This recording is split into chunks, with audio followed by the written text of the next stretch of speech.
जय हिंद बच्चों, मैं Gajendra Kumar model higher secondary school Bhopal से। आज हम कक्षा 11 के भौतिक शास्त्र फिजिक्स के 15वें अध्याय तरंगें वेव्स का अध्ययन करेंगे। वेव्स तरंगें। यदि तालाब के स्थिर जल में एक पत्थर का टुकड़ा डाल दें तो हम देखते हैं कि जल में पत्थर डालने के स्थान पर संकेंद्रीय वृत्तों के रूप में विक्षोभ डिस्टरबेंस उत्पन्न हो जाता है, जो बिना रूप बदले समान चाल से बाहर की ओर चलने लगता है और तालाब के किनारे तक पहुंच जाता है। इसी प्रकार यदि रस्सी के एक सिरे को ऊर्ध्वाधर दीवार में लगे हुक से बांधकर दूसरे सिरे को हाथ से पकड़कर ऊपर नीचे हिलाते हैं तो रस्सी में भी विक्षोभ उत्पन्न हो जाते हैं, जो बिना रूप बदले नियत चाल से रस्सी के सहारे आगे बढ़ते जाते हैं। जल की सतह पर उत्पन्न अथवा रस्सी में उत्पन्न विक्षोभ को यांत्रिक तरंगें कहते हैं।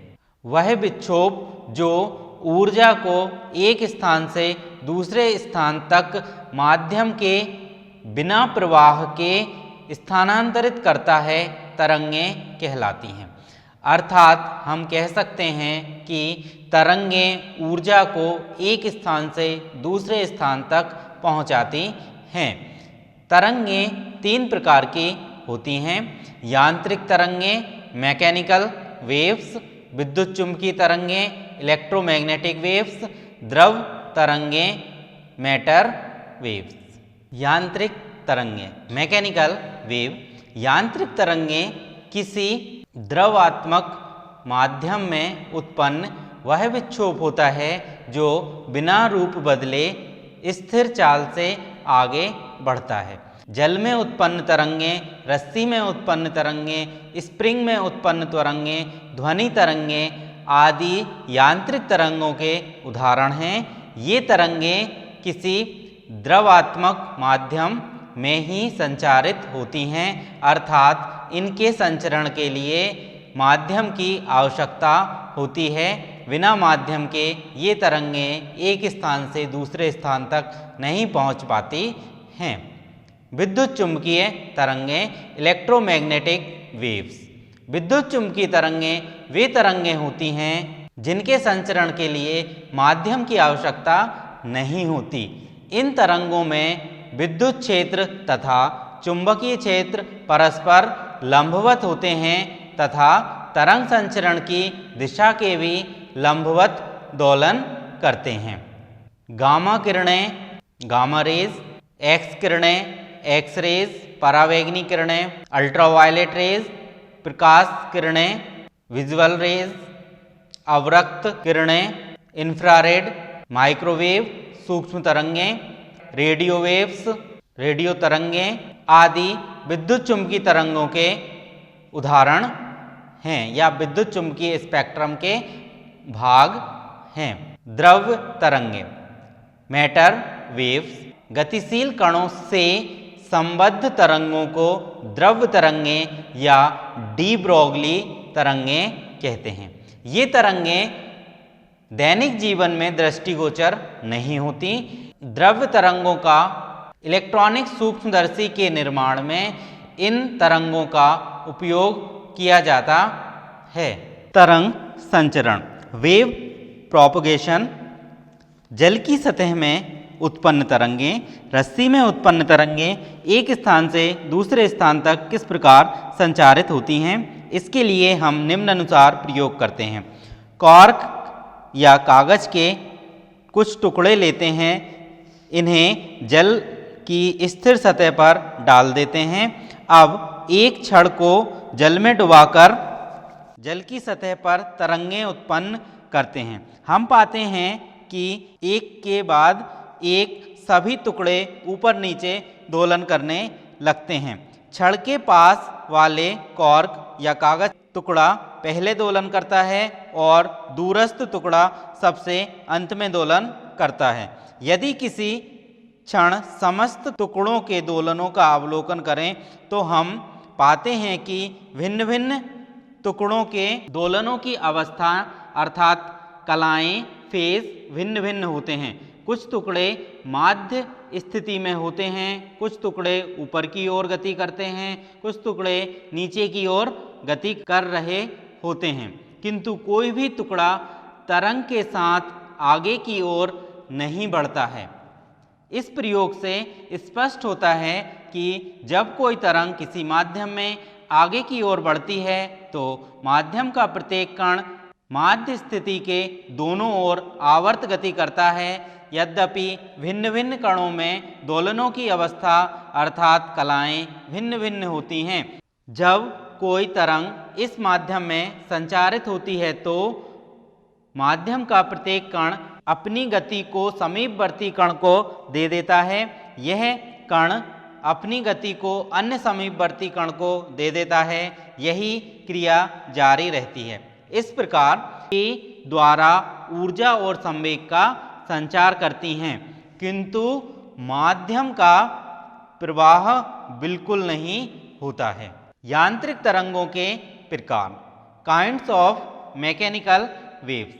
जब किसी माध्यम में प्रगामी तरंगें अर्थात जो एक स्थान पर उत्पन्न होकर स्वतंत्र रूप से आगे बढ़ती रहती हैं, तो माध्यम के विभिन्न कण अपनी साम्य स्थिति के दोनों ओर कंपन करने लगते हैं। तरंग संचरण की दिशा के सापेक्ष माध्यम के कणों के कंपनों की दिशा के आधार पर यांत्रिक तरंगें दो प्रकार की होती हैं, एक अनुप्रस्थ तरंगें और दूसरा अनुदैर्ध्य तरंगें। अनुप्रस्थ तरंगें ट्रांसवर्स वेव।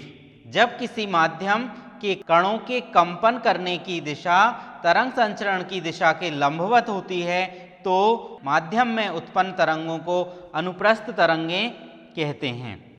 अनुप्रस्थ तरंगों में ऊपर की ओर धनात्मक दिशा में अधिकतम विस्थापन को स्रंग या क्रस्ट कहते हैं तथा नीचे की ओर ऋणात्मक दिशा में अधिकतम विस्थापन को गर्त या ट्रफ कहते हैं। स्रंग गर्त की ये स्थितियां बराबर दूरी पर रहते हुए तरंग संचरण की दिशा में आगे बढ़ती हैं। दो क्रमागत स्रंगों के बीच की दूरी या दो क्रमागत गर्तों के बीच की दूरी को अनुप्रस्थ तरंग की तरंग दैर्ध्य कहते हैं। इसे लैम्डा से प्रदर्शित करते हैं।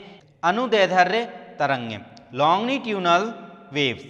जब किसी माध्यम में कणों के कंपन करने की दिशा तरंग संचरण की दिशा के समांतर होती है तो माध्यम में उत्पन्न तरंगों को अनुदैर्ध्य तरंगें कहते हैं। जब किसी माध्यम में अनुदैर्ध्य तरंगें संचारित होती हैं तो माध्यम के कणों के कंपन अनुदैर्ध्य कंपन करते हैं, अर्थात अनुदैर्ध्य कंपन वे कंपन होते हैं जिनमें माध्यम के कण तरंग संचरण की दिशा के समांतर कंपन करते हैं। यदि हम एक लंबा स्प्रिंग लेकर उसे एक सिरे को दृढ़ आधार से कसकर दूसरे सिरे को लंबाई के अनुदिश आगे पीछे करते हैं तो प्रत्येक फेरा टर्न लंबाई के अनुदिश कंपन करता है। इसमें उत्पन्न तरंगें अनुप्रस्थ तरंगें हैं। जिन स्थानों पर माध्यम में कण पास पास होते हैं वे संपीड्य तथा जिन स्थानों पर माध्यम के कण दूर दूर होते हैं वे विरल कहलाते हैं। आयाम, एम्पलीट्यूड। आयाम, एम्पलीट्यूड। जब किसी माध्यम से होकर कोई तरंग गुजरती है तो माध्यम का प्रत्येक कण माध्य स्थिति के दोनों ओर आवर्त गति करने लगता है। माध्य स्थिति के किसी एक ओर कण के अधिकतम विस्थापन को तरंग का आयाम कहते हैं। इसे ए से प्रदर्शित करते हैं। इसका एसआई मात्रक मीटर होता है क्योंकि यह एक दूरी है। आवर्त काल, टाइम पीरियड। जब कोई तरंग किसी माध्यम में गमन करती है तो माध्यम के किसी कण को एक कंपन करने में जितना समय लगता है उसे उस तरंग का आवर्त काल कहते हैं। इसे टी से प्रदर्शित करते हैं। इसका मात्रक सेकंड होता है क्योंकि यह एक समय है। आवृत्ति, फ्रीक्वेंसी। जब कोई यांत्रिक तरंगें किसी माध्यम में गमन करती हैं तो माध्यम का कोई कण एक सेकंड में जितने कंपन पूर्ण कर लेता है उसे उस तरंग की आवृत्ति कहते हैं। इसे न्यू, एन या एफ से प्रदर्शित करते हैं। इसका मात्रक कंपन प्रति सेकंड अथवा हर्ट्ज है। कला फेज, माध्यम में प्रगामी तरंगों के संचरण होने पर कंपन करने वाले प्रत्येक कण की स्थिति तथा गति की दिशा लगातार बदलती है।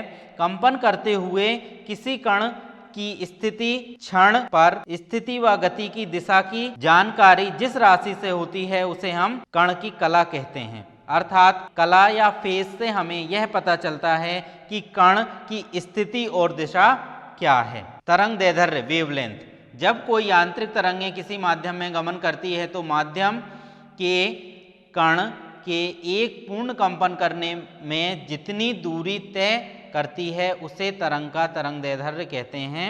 कंपन करने वाले कण अथवा कंपन करने वाले कण के एक आवर्त काल में तरंग द्वारा तय की गई दूरी को उस तरंग का तरंग दैर्ध्य कहते हैं। इसे लैम्डा से प्रदर्शित करते हैं। तरंग संचरण स्थिरांक प्रोपगेशन कांस्टेंट, एकांक दूरी पर स्थित दो कणों के मध्य कालांतर को संचरण स्थिरांक कहते हैं। इसे कैसे प्रदर्शित करते हैं? संचरण स्थिरांक को कोणीय तरंग संख्या भी कहते हैं। यदि किसी तरंग का तरंग दैर्ध्य लैम्डा है तो लैम्डा दूरी पर स्थित माध्यम के दो कणों के बीच 2 पाई का कालांतर होगा। अतः एकांक दूरी पर स्थित दो कणों के मध्य कालांतर 2 पाई डिवाइडेड बाय लैम्डा होगा। अतः k बराबर 2 पाई डिवाइडेड बाय लैम्डा। k का SI मात्रक रेडियन प्रति मीटर है। प्रगामी तरंग और उसका विस्थापन समीकरण, progressive waves and it's displacement equation, जब किसी माध्यम में उत्पन्न विक्षोभ माध्यम के एक बिंदु से दूसरे बिंदु की ओर संचारित होता है तो माध्यम में उत्पन्न विक्षोभ को प्रगामी तरंग कहते हैं। प्रगामी तरंग अनुप्रस्थ और अनुदैर्ध्य दोनों हो सकती हैं। जब प्रगामी तरंग के संचरण के दौरान माध्यम का प्रत्येक कण सरल आवर्त गति करता है तो उस तरंग को समतल प्रगामी तरंग कहते हैं। प्रगामी तरंग का समीकरण, मान लो प्रगामी तरंग किसी माध्यम में x अक्ष के धनात्मक दिशा में गमन कर रही है। तरंग का स्रोत मूल बिंदु O पर स्थित है। तब किसी क्षण t पर बिंदु O पर स्थित कण का विस्थापन y बराबर a sin ओमेगा t, जहाँ a आयाम ओमेगा कोणीय आवृत्ति है। मान लो मूल बिंदु से x दूरी पर एक कण p है। मान लो समय t पर इस बिंदु पर कंपन की कला बिंदु q पर कंपनों की कला फाई कोण पीछे है। तब बिंदु P पर विस्थापन निम्न प्रकार होगा। फाई कला से पीछे है तो हम इसे ओमेगा t में से फाई को माइनस कर देंगे। हमें प्राप्त होगा y बराबर a sine omega t minus phi. यदि प्रति एकांक दूरी पर कला परिवर्तन को k से प्रदर्शित करें तो फाई बराबर kx, k को संचरण स्थिरांक कहते हैं। तब हमें फाई की जगह हम पुट कर देंगे फाई बराबर kx। तब हमें प्राप्त होगा y बराबर a sine omega t minus kx। यह समीकरण प्रगामी तरंग का विस्थापन समीकरण कहलाता है। तरंगों के अध्यारोपण का सिद्धांत, सुपरपोजिशन प्रिंसिपल ऑफ वेव, जब दो या दो से अधिक तरंगें माध्यम में किसी बिंदु पर एक साथ पहुंचती हैं तो उस बिंदु पर स्थित कण का परिणामी विस्थापन उन तरंगों के कारण उत्पन्न अलग अलग विस्थापन के सदिश योग के बराबर होता है। इस सिद्धांत को हम तरंग के अध्यारोपण का सिद्धांत कहते हैं। मान लो माध्यम के किसी कण पर n तरंगें एक साथ एक ही समय पर पहुंचती हैं तथा प्रत्येक तरंग के कारण उसके विस्थापन क्रमशः y1, y2, y3 dash dash dash yn हैं, तो तरंगों के अध्यारोपण के सिद्धांत के अनुसार y वेक्टर बराबर y1 vector plus y2 vector plus y3 vector plus dash dash dash dash yn। यह सिद्धांत सर्वप्रथम हाइगेन ने प्रकाश तरंगों के लिए प्रतिपादित किया था, किंतु यह सिद्धांत अनुप्रस्थ और अनुदैर्ध्य दोनों तरंगों के लिए समान रूप से सत्य है। यह सिद्धांत विद्युत चुम्बकीय तरंगों के लिए भी सत्य है, किंतु बड़े आयाम की तरंगें जैसे भूकंप, विस्फोट के समय या प्रतिघात या लेजर किरणों के लिए लागू नहीं होता है। व्यतिकरण इंटरफेरेंस, जब समान आवृत्ति की दो ध्वनि तरंगें एक ही दिशा में चलकर अध्यारोपित होती हैं तो माध्यम के विभिन्न बिंदुओं पर ध्वनि की तीव्रता में परिवर्तन हो जाता है। कुछ बिंदुओं पर तीव्रता अधिकतम हो जाती है एवं कुछ बिंदुओं पर तीव्रता न्यूनतम होती है। इस घटना को व्यतिकरण कहते हैं। व्यतिकरण दो प्रकार के होते हैं। संपोषी व्यतिकरण कंस्ट्रक्टिव इंटरफेरेंस, जब तीव्रता का परिणाम अधिकतम होता है तो उसे संपोषी व्यतिकरण कहते हैं। जब तीव्रता का परिणाम न्यूनतम होता है तब उसे विनाशी व्यतिकरण या डिस्ट्रक्टिव इंटरफेरेंस कहते हैं। तरंगों का परावर्तन, रिफ्लेक्शन ऑफ वेव, जब कोई तरंग किसी संगामी माध्यम में चलकर अन्य माध्यम की परिसीमा से टकराती है तो कुछ नियमों का पालन करते हुए उसी माध्यम में लौट आती है। इस घटना को तरंग का परावर्तन कहते हैं। ध्वनि तरंगों का परावर्तन उन्हीं नियमों के द्वारा होता है जिन नियमों द्वारा प्रकाश तरंगों का परावर्तन होता है। आप्रगामी तरंगें, स्टेशनरी वेव, बद्ध माध्यम, बाउंडेड मीडियम, उस माध्यम को बद्ध माध्यम कहते हैं जिसकी निश्चित परिसीमा होती है।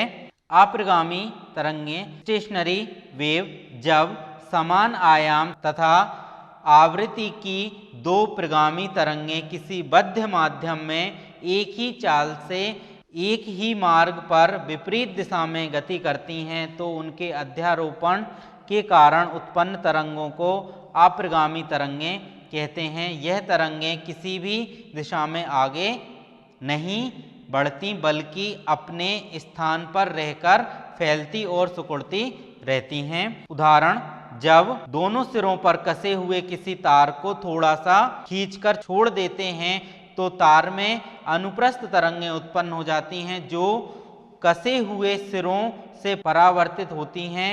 आपतित और परावर्तित तरंगों के अध्यारोपण के कारण कसे हुए तार में आप्रगामी तरंगें उत्पन्न हो जाती हैं। निस्पंद और प्रस्पंद, नोड एंड एंटी नोड, जब किसी बद्ध माध्यम में आप्रगामी तरंगें बनती हैं तो माध्यम के कुछ बिंदुओं पर कण सदैव स्थिर रहते हैं अर्थात उनका विस्थापन शून्य होता है। इन बिंदुओं को निस्पंद कहते हैं। इसके विपरीत कुछ बिंदुओं पर कणों का विस्थापन सदैव अधिकतम होता है। इन बिंदुओं को प्रस्पंद कहते हैं। निस्पंद पर कणों का वेग शून्य होता है तथा प्रस्पंद पर कणों का वेग अधिकतम होता है। इस प्रकार निस्पंद उन बिंदुओं को कहते हैं जहां पर कणों का विस्थापन और वेग सदैव शून्य होता है, निस्पंद अर्थात नॉट, तथा प्रस्पंद उन बिंदुओं को कहते हैं जहां पर कणों का विस्थापन और वेग अन्य कणों की तुलना में अधिकतम होता है, प्रस्पंद अर्थात एंटी नोड। आप्रगामी तरंग का प्रदर्शन किया गया है जिसमें निस्पंदों को N से तथा प्रस्पंदों को A से प्रदर्शित किया गया है। ध्वनि में डॉपलर प्रभाव, डॉपलर्स इफेक्ट इन साउंड, साधारण अनुभव की बात है कि जब कोई इंजन प्लेटफॉर्म की ओर आता है तो सीटी की आवाज़ तीक्ष्ण अर्थात श्रिल होती है अर्थात आवृत्ति बढ़ती हुई प्रतीत होती है। इसके विपरीत जब इंजन प्लेटफॉर्म से दूर जाता है तो प्लेटफॉर्म पर खड़े व्यक्ति को उसकी सीटी की आवाज़ मोटी होती हुई अर्थात आवृत्ति घटती हुई प्रतीत होती है, किंतु यदि इंजन प्लेटफॉर्म से कुछ दूरी पर स्थिर खड़ा हो तो उसकी आवृत्ति में कोई परिवर्तन महसूस नहीं होता।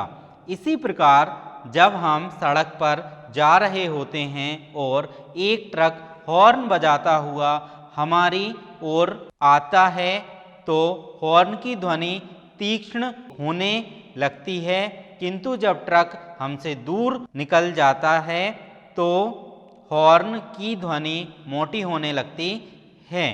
इस प्रकार जब श्रोता और ध्वनि दोनों स्थिर होते हैं तो श्रोता को उसी आवृत्ति की ध्वनि सुनाई देती है, अर्थात जब किसी ध्वनि स्रोत तथा श्रोता के बीच आपेक्षिक गति होती है तो श्रोता को ध्वनि स्रोत की आवृत्ति में कुछ परिवर्तन प्रतीत होता है। इस परिवर्तन को डॉपलर प्रभाव कहते हैं। सामान्यतः 3 परिस्थितियों में ध्वनि के लिए डॉपलर प्रभाव का अध्ययन किया जाता है। नंबर 1, जब ध्वनि स्रोत गतिमान है और श्रोता स्थिर है।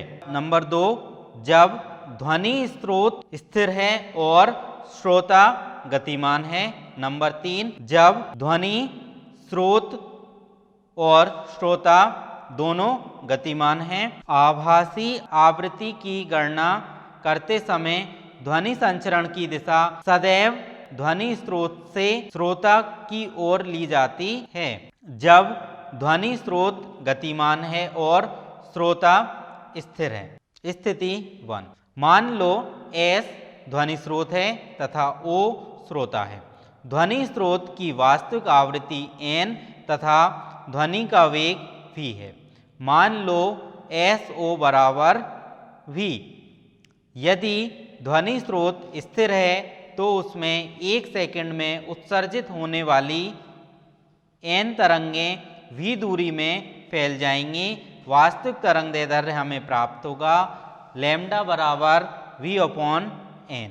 ध्वनि स्रोत S वेग vs से श्रोता O की ओर चल रहा है, तब उससे 1 सेकंड में उत्सर्जित होने वाली n तरंगें v दूरी की वजह v माइनस s दूरी तक सिमट जाएंगी, क्योंकि ध्वनि स्रोत श्रोता की ओर गति कर रहा है। इसलिए 1 सेकंड में ध्वनि स्रोत श्रोता की ओर vs दूरी तक तय कर लेगा। आभासीय तरंगदैर्ध्य लैम्डा डैश बराबर v minus vs divided by n। यदि आभासी आवृत्ति n डैश हो तो n डैश बराबर v अपॉन लैम्डा डैश। यहाँ लैम्डा डैश की वैल्यू हम पुट कर देंगे, हमें प्राप्त होगा v divided by v minus vs divided by n। Third time है, ऊपर पहुँच जाएगा, हमें आभासी आवृत्ति प्राप्त होगी n डैश बराबर v divided by n dash बराबर v divided by v minus vs into n, अर्थात वास्तविक आवृत्ति। यदि v greater than v minus vs then n dash greater than n, अतः आभासी आवृत्ति वास्तविक आवृत्ति से अधिक होगी। स्थिति 2, यदि श्रोता vs वेग से स्थिर श्रोता से दूर जा रहा है, तब आभासी आवृत्ति के समीकरण में vs के स्थान पर माइनस vs लिखेंगे, तब हमें प्राप्त होगा आभासी आवृत्ति n डैश बराबर v divided bye minus bracket minus vs bracket बंद इंटू n। तब हमें आभासी आवृत्ति n डैश प्राप्त होगी n डैश बराबर v divided by v plus vs। यदि v लेस देन v या v छोटा है v प्लस vs से, तब हमें प्राप्त होगा एन डैश छोटा होगा एन से। अतः आभासीय आवृत्ति वास्तविक आवृत्ति से कम होगी। जब ध्वनि स्रोत श्रोता की ओर चलता है तो उसकी आवृत्ति बढ़ती हुई प्रतीत होती है, जब श्रोता से दूर जाता है तो उसकी आवृत्ति घटती हुई प्रतीत होती है।